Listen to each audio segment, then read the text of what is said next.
want us to do today, all the women here, let's take an oath that we will empower our families, the women in families, our mothers-in-law, our daughters-in-law, and not come in their way if they're rising above the family, whatever the traditions are.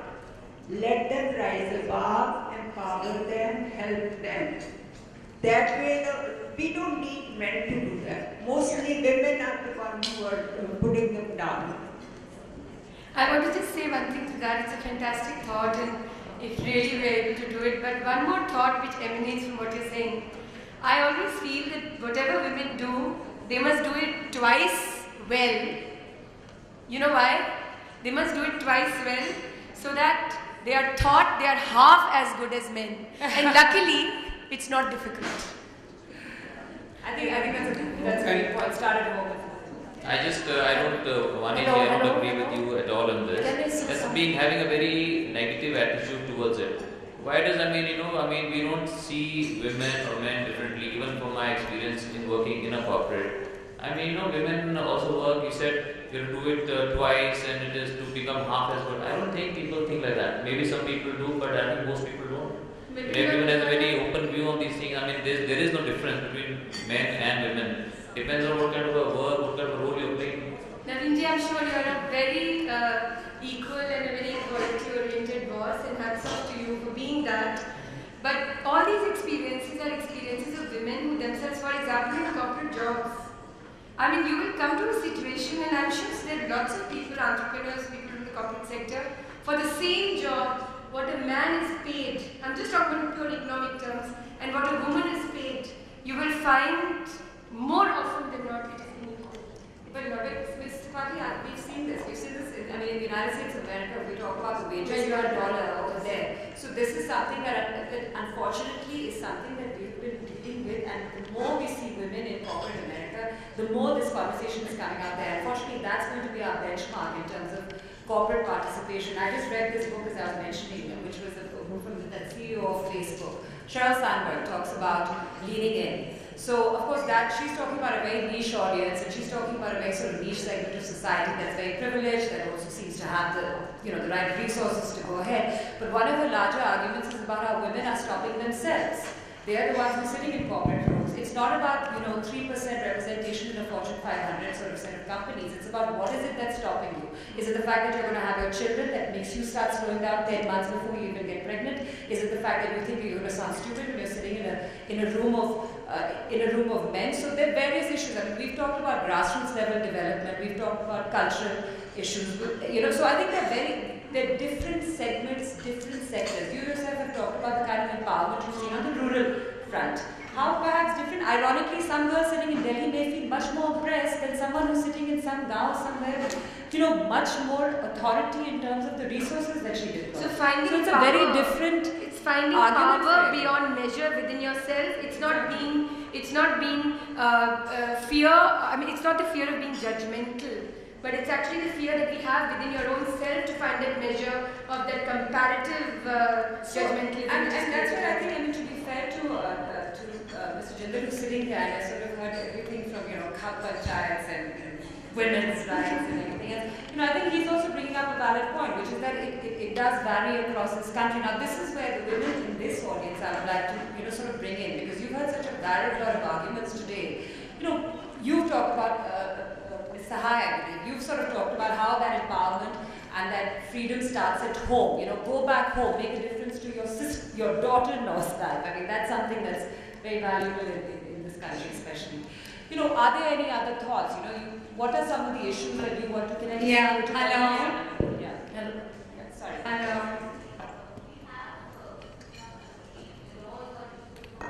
Yeah.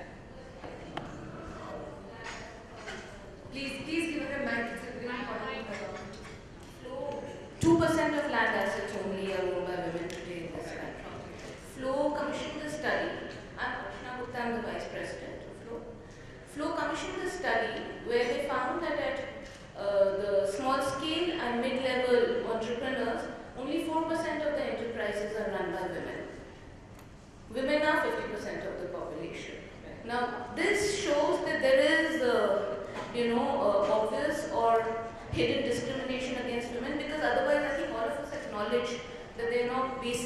differences in intellect or abilities.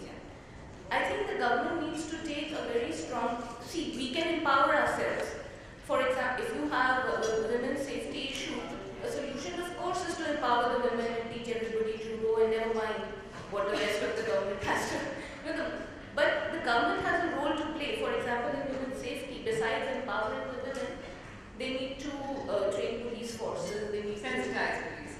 they need to do a lot of other things in the environment to create women's safety. Similarly, I think to create women's economic participation to a much greater extent, the government needs to take certain active steps to create special,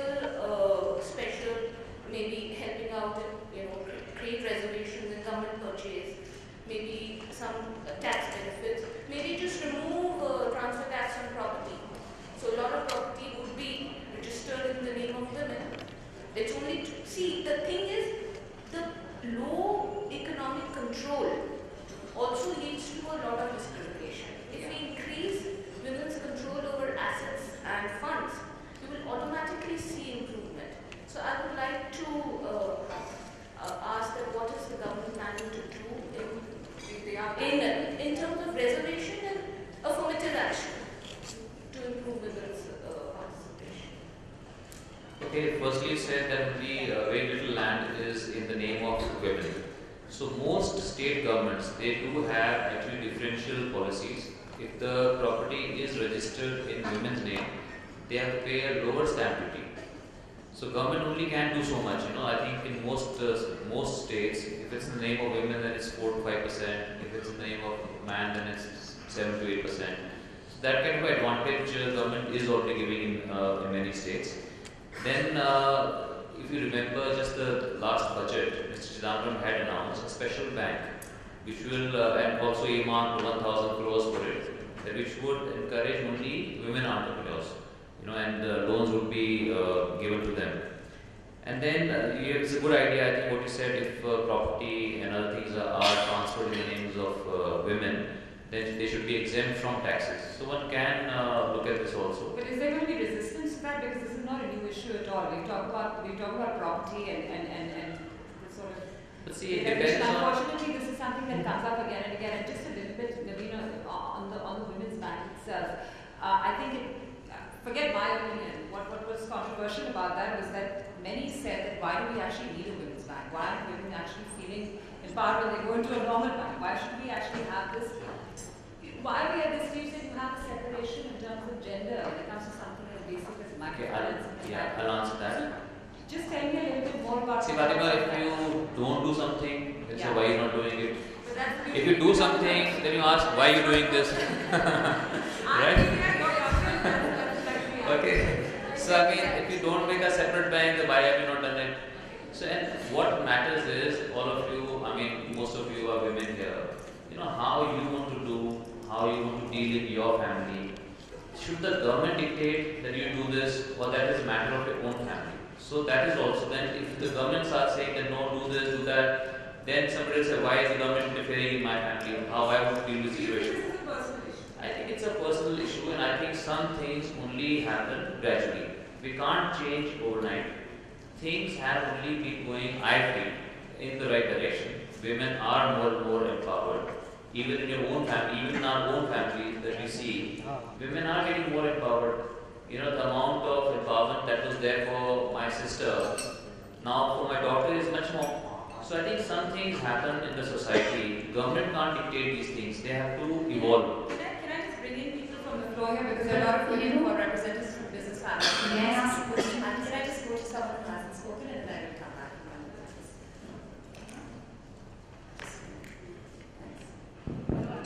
Usually I'm from the education sector, and I happen to have worked in good shape.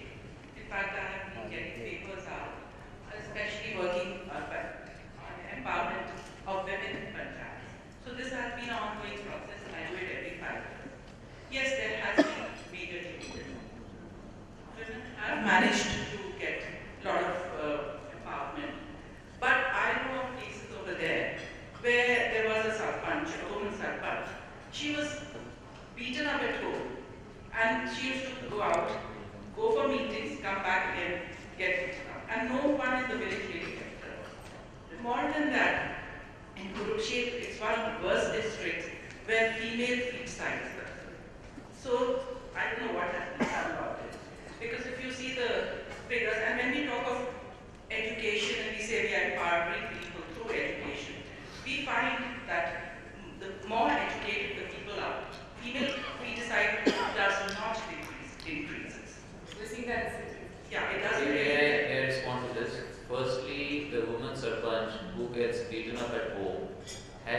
filed a complaint to the police? Not ready to file. Okay, you please, you give me a complaint, I will get an FIR registered. Okay? Have you filed a complaint to the police? So see, telling about something, somebody beating his wife in a conference like this is not going to help. What is going to help is if you actually made a complaint to the police and then the police didn't do something, I'll ensure that those officers get suspended. One second, Fatima. So please write a complaint. You give me your name and everything. I will ensure that you write a complaint to the police. Okay, and I will ensure and tell everyone that action is taken on that. But if that lady herself denies that no, I don't get beaten up, then what the police will do? Okay, so that is one. And as far as female feticide in Kurukshetra, yes, I am not proud of those numbers. I can't say about female feticide because there are no known numbers of female feticide. The sex ratio, yes, is poor. Was poor in Kurukshetra, but if you see in the last 10 years, it has improved. It has improved in Kurukshetra also, it has improved in Kaithal also. And the villages where it has improved, in fact, there are villages in my constituency where there are more number of girl child than boys. And we have given them special award, special reward, and we have done much more work for those villages also. So we must also see what is the good thing happening. I think what is wrong with us, all the time, whatever is negative somewhere, all the time beating upon those things, that is negative, and just keep putting each other down. So we also have to see the brighter side of life. We also have to see what are good things that are happening and do more of those. Just one thing, what Naveenji said was very interesting and correct that, wanting the government to take decision on also matters of personal resolve. But having said that, as I said about the award, actually there are state governments who have incentivized the protection and the survival of the girl child. And various state governments have gone. Ladli Lakshmi Yojana in Madhya Pradesh has become a big the Ladli campaign probably in Delhi. So it's not that the government is not doing it, but I want to bring back the focus to just one really little thing. Fatima, just in 5 seconds. We are all women here. I'm not married, but my mother brought me up, so did my father. I'm the only child, right? And I came from a very gender equal family. I was more tomboyish and more aggressive and God knows more of a gunda than most of the other people, around me. And why I was that? And this is not an example that I'm playing out. We are all sitting here and fantastic what ma'am said. If we take the resolve as women ourselves, it's the same beautiful mentorship mentee program that I think Flo for years has been talking about.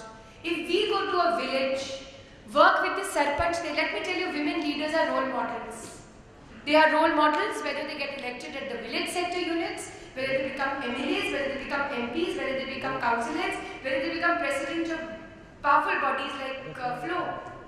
And if these role models will continue, it's a continuum, it's development and great resolve in continuum. If there was a beautiful line of National Literacy Mission, I remember each one. Yeah. If we could even, all of us, one person each, if we could do, and of course take it as a resolve, then it's a long playing story. It's not a 1 month empowerment situation. If we could do that, probably governments and politicians and entrepreneurs and so many other people will also benefit from it. My work down the line, minus the political bit, also has to do theatre with women. That's how I used to work for empowerment as far as they were concerned since years.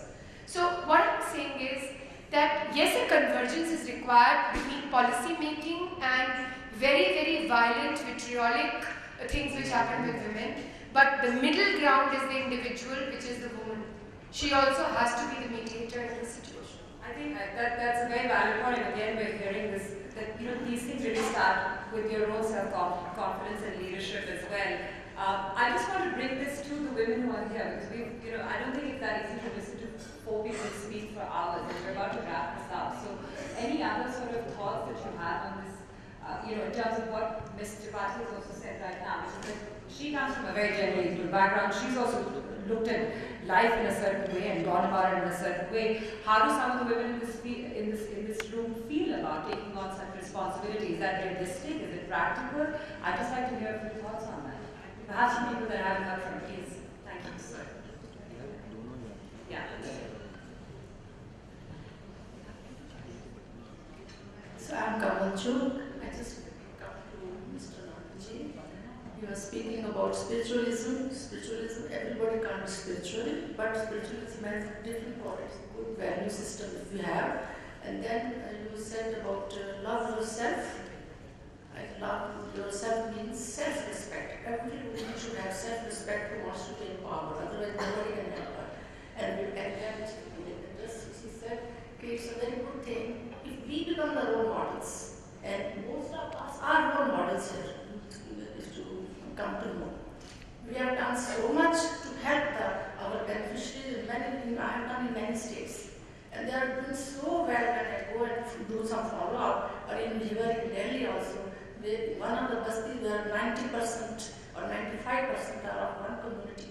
You just go and see the difference in those communities. Because we are dedicated, everybody has to be dedicated if we want to empower others. We are empowered ourselves, I think everybody agrees. So we have to put effort and we have to be role models as witness. So that only we can change that, make the difference in our society. And then our women, village women also, they are being empowered. I think I have read somewhere a few days back some news item that even cups are changing. They are changing their laws because of the government help. This is what I want to say, that we all have these people, ladies, village women or our beneficiaries or other women to be empowered. Then we can progress. I would like to say a few words here. Now, I'll make some shocking statements. Please don't mind making me some shocking statements. Now, your empowerment will be to see your negative side. Everyone has got a positive side and a negative side. So, you seeing your positive side is not going to help anyway. A fool is one who wants to see only the positive side, and an intelligent one is the one who sees his negative side, and then from there he grows. So the first point which I would like to mention here is, I must see that I am not patient. I must see that I don't really have that compassion. I must see how jealous I am. I must see how easily I get hurt.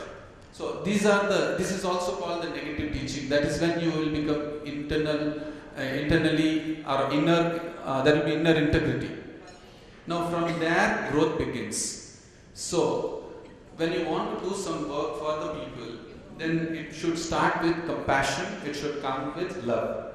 Everyone talks about love. They say that you should love everybody, you should be happy, you should not hurt. Now here at Oneness we say a totally different thing, where we say never try to love anybody. Never try to love anybody. Never try not to hurt, because you are naturally not having that love, and you are naturally not having that, you naturally get hurt because you have a self. That's the truth. Face the truth. Where you have to start is, you have to see that I don't have love. I don't have gratitude. I don't have gratitude to my parents, because where do I keep my parents? My parents are in one corner of the house. I have provided an air-conditioned room. I have given him so many things. So you are fine. If you don't do that, you feel guilty. So out of guilt you have done. It's not out of gratitude. Of course, you do have gratitude also. You do have love also. But in many areas where you do not have that gratitude and you do not have that love, start there. Start from where you are. So when you see that I don't have love, or I don't have gratitude, that is gratitude. That is love. Not that I have love and I have gratitude. Not for the self-righteous, but for the sinners the Lord comes. So, when you start from there and when you are going on to your work, then when you feel agitated and you feel irritated with those people and you see that you are not having patience, at that time, you must come in touch with your suffering, and you should have be authentic to yourself. And when you do that, you become helpless. You will not like it. Whatever I am telling you will not like it. But that's the starting point, because that's what you are. So from there, you seek the Divine's help. Being helpless, because you are not that. When somebody slaps you, how can you love him? Foolish. You say, if somebody slaps you, you show the other. That's not you. It's Ramana Maharshi, it's not you. And you are not Ramana Maharshi. So if you start internal growth, if it happens, then you start your social growth. Otherwise you should not. Because you will dump your concepts into them. What does the mother do when the small child is crying? The child has fallen down, he tumbled over a stone and his foot is bleeding. Then the mother says, beta beta, mat rona bolti. Uske baad wo beta band nahi karta rona. Then what does the mother say? The mother says, अच्छा वो पत्थर की गलती है, ठाई एक पत्थर के मारा. Then what the child stops. Then what did you teach? What did the mother teach the child? The mother taught, you are not at fault. The stone is at fault. That's what you are taught. So the child is very tender. You are programming the child, you are conditioning the child with your own concepts. Why did the mother tell that? Because the mother is getting frustrated. She wants the child to stop. So what did the mother do? The mother said, that is at fault. Then the child stopped. So you have taught that the other is at fault. When you grow up also, you will never accept your mistakes. You are conditioned. The unconscious has been programmed.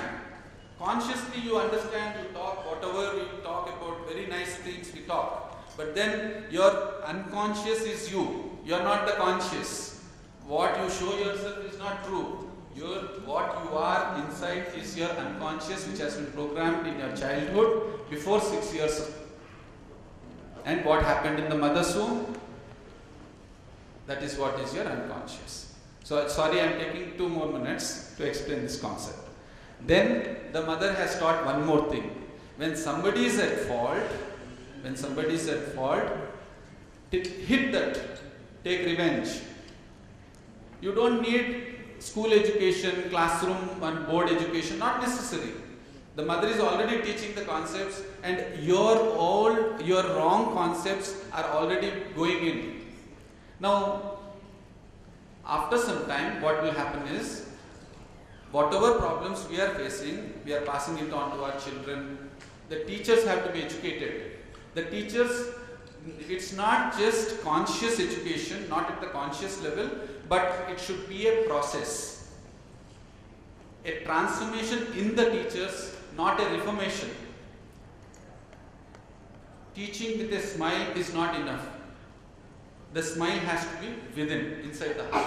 For that, you must go into the negative side of you. So that will be my answer, ma'am, for you.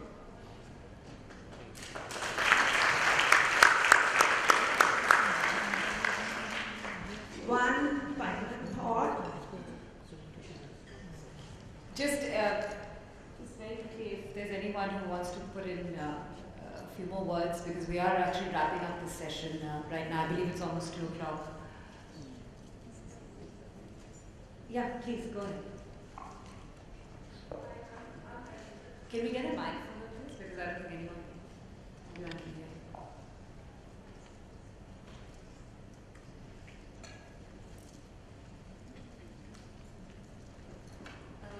Hi, I'm Harjinder. I'm the board member of Flow. I sort of want to share one experience. Fatima, you said share the experiences. I'm from the corporate world and I started my business on my own. Over all the years of my experience in business, what I can say is when it comes to real business, it doesn't matter whether you are a man or a woman. You know, nobody pulls you down if you are a woman. Nobody gives you that extra edge or extra mileage that you are a woman. What matters is how competent you are, right? So this is one thing that I want to say, that if you are competent, you will get anywhere you want to get in. And second thing, I also want to talk about the glass ceiling which you talked about, so-called glass ceiling. I don't think that exists anymore in the corporate world now, right? I don't agree with that. Because as far as I am concerned, I feel I make a conscious effort of employing more women in my organization because I feel they perform better. They're more dedicated. I don't know what's your take on